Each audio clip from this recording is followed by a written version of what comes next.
Good morning mga kababayan, mga safety o mga kadepensa. Atong topic karon may tungod sa pagsaka sa langit ni Birhen Maria. Sa kini ka dogma diin gideklara sa atong Santo Papa si Pope Pius XII na inumpa ay finally the Immaculate Virgin, preserved free from all stain of original sin, when the curse of her earthly life was finished, was taken up body and soul into heavenly glory.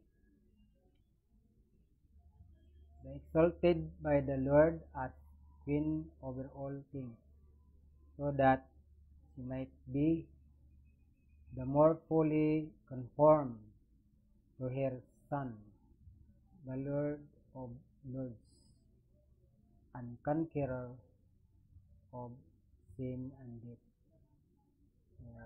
Muna sa atong CCC 966. Muna siyang gideklara ni Pope Papa Pius XII no adtong November 1, 1950. Sa kini ka dogma pinaagi sa Papal Bull Munificentimus Deus. Unsa ning dogma sa Asunsyon? Ang dogma sa Asunsyon kon pagsaka sa langit ni Birhen Maria, lawas o kalag. Karon sa man gideklarar ang dogma sa Asunsyon morning November 1, 1950. Kinsa man ang nagdeklara? Si Pope Pius XII.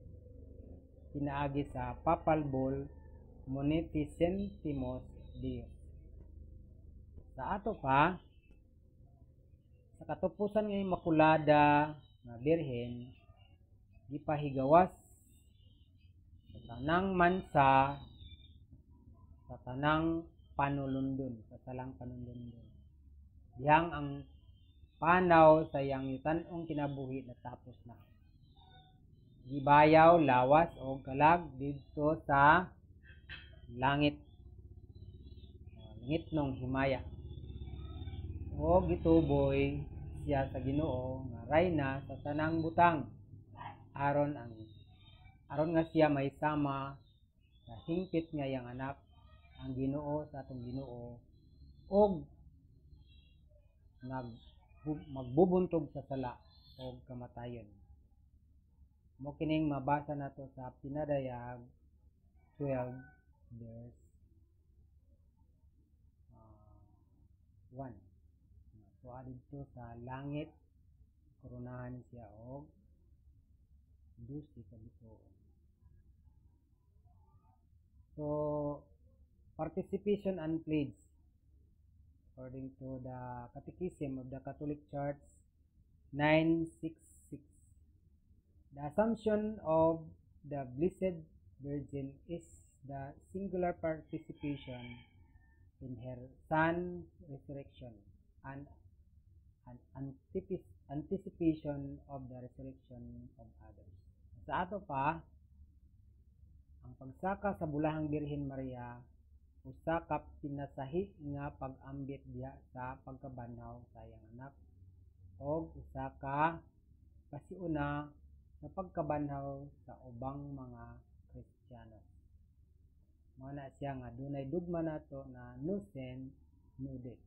Kung walay sala, wala po'y kamatayon. So, Psalm 16 verse 10 sa gingon, you will not abandon me to the grave, nor will you let your Holy One see decay. So, dili gyud siya maagnas. Kanang mga Preseng Santa, Santa Maria, Faustina Kowalska. Hangtod karon wala gid siya maagnas kay wala may sala. Si Saint Padre Pio wala may sala. Dili gid maagnas. Dili gid madunot no ingon pa sa Bisaya tungod kay dili mo pagabiyaan ang akong kalag sa siyol ni mutugot ka nga ang imong balaan makita sa pagkadunot. So dili gid siya madunot. Mani ang atong another nga dogma. So participation of unpledged, no sin, no debt. Then another is the dogmatic definition of assumption of Mary into heaven. Pero sumala sa libro sa Seventh-day Adventista sa Sabado. Ang babae sa libro sa Pinadayag 12:1 sumala sa ilahang sulat sa ilahang fundamental belief. Nagingon si Ellen G. White kuno ang babae nagisgutan sa Pinadayag 12 versikulo 1. Ang atong tubag ani ang giingon sa mga Sabadista sa Pinadayag 12:1 pertin dako ang bakak o nangangkon ra gid sila niini. Nangangkon ra si Ellen G. White o kinsa ning nagdeklara ani nga si Ellen G. White ni. Kay nga naman kung ato basahon ang Pinadayag 12:1 hangtod sa 9, ang babae din nanganak og bugtong anak unya maghari siya sa tibuok kalibutan. Na kung atong basahon ang ilahang libro, ang anak ni Ellen G. White kinsa man iyang anak si William C. White, Henry Nichols White, Edson White o si John Herbert White. Unya upat niya ang anak wala may naghari sa tibuok kalibutan ani nga mga anak walay nahimong hari ani. So mini gid ni nga pagpamakak no, grabe gid ka mini nga propeta ni si Ellen G. White tungod kay wala may anak niya nga naghari sa tibuok kalibutan. Kinsa man ang naghari sa tibuok kalibutan, si Jesus Christ man. So si Santa Maria mo nang naa sa Pinadayag 12 versikulo 1. Okay, basahon natong sa Lucas 1:33 ingon og nahimong hari sa mga kaliwat ni Jacob hangtod sa kahangturan ug dili gayud matapos ang iyang gingharian.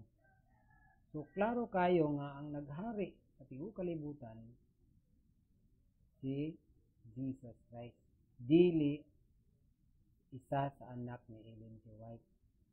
Kay si Ellen G. White daw ang naa sa Pinadayag 1 nga gikoronahan daw nag-12 ka bituon. Naasa man nato maghari man dapat ang naghari dunay isa nga naghari sa ila nga bukal niya upat man anak niya. Iyang anak ni Mama Mary kay bugtong anak pa man gyud. So kaning ilahang libro sa Pinadayag nga ilahang tagna. So wala gyud makatagna di na si Ellen G. White oy. So tinuod gyud ang dogma sa one Holy Catholic Apostolic Church na si Mama Mary tuwa na sa langit.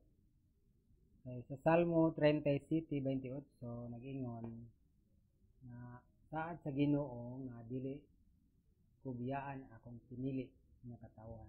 So si Mama Mary is one of the chosen of God magsabak o sa kabata o kini gipangalan og Emmanuel na sa ato pa ang Ginoo na mao kini si Jesus Christ. Mao lagi na kay sila sibo ang basa sila sibo raman. Sila ning maingon diri nga sa Lucas 10:26 ang pagbasa kinahanglan adunay pagsabot. Sila dahil gitagna nga si Ellen G. White nang nasa pinadiagnose. Unya, upat man ang anak ni Ellen G. White. Ang sao manaron. No? Din sa episode 3:5, ang tanan apostoles, maugid ang kanang nahimong santos o balaan. Mao na nga sa atong pag-ampo, Lucas 1:28, nag-ingon si San Gabriel, Hail Mary, full of grace. Sa Lucas 1:42, ingon ang sulat dito, Blessed art thou among women. Siya pinaka-blessed o nagidistado sa grasya. Lucas 1:43, Holy Mary, Mother of God. So, si Mary is isa ka inahan sa atong Ginoo. Then, sa Santiago 5:56, James 5:56, pray for us sinners now on the day of our death. Amen. Sumana sa atong rosary. Hail Mary, full of grace, the Lord is with thee. Blessed art thou amongst women, and blessed is the fruit of thy womb, Jesus. Holy Mary, Mother of God, pray for us sinners now and at the day of our death. Amen.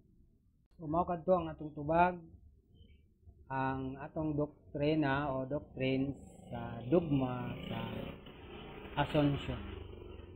Good morning. Shout out sa tanan mga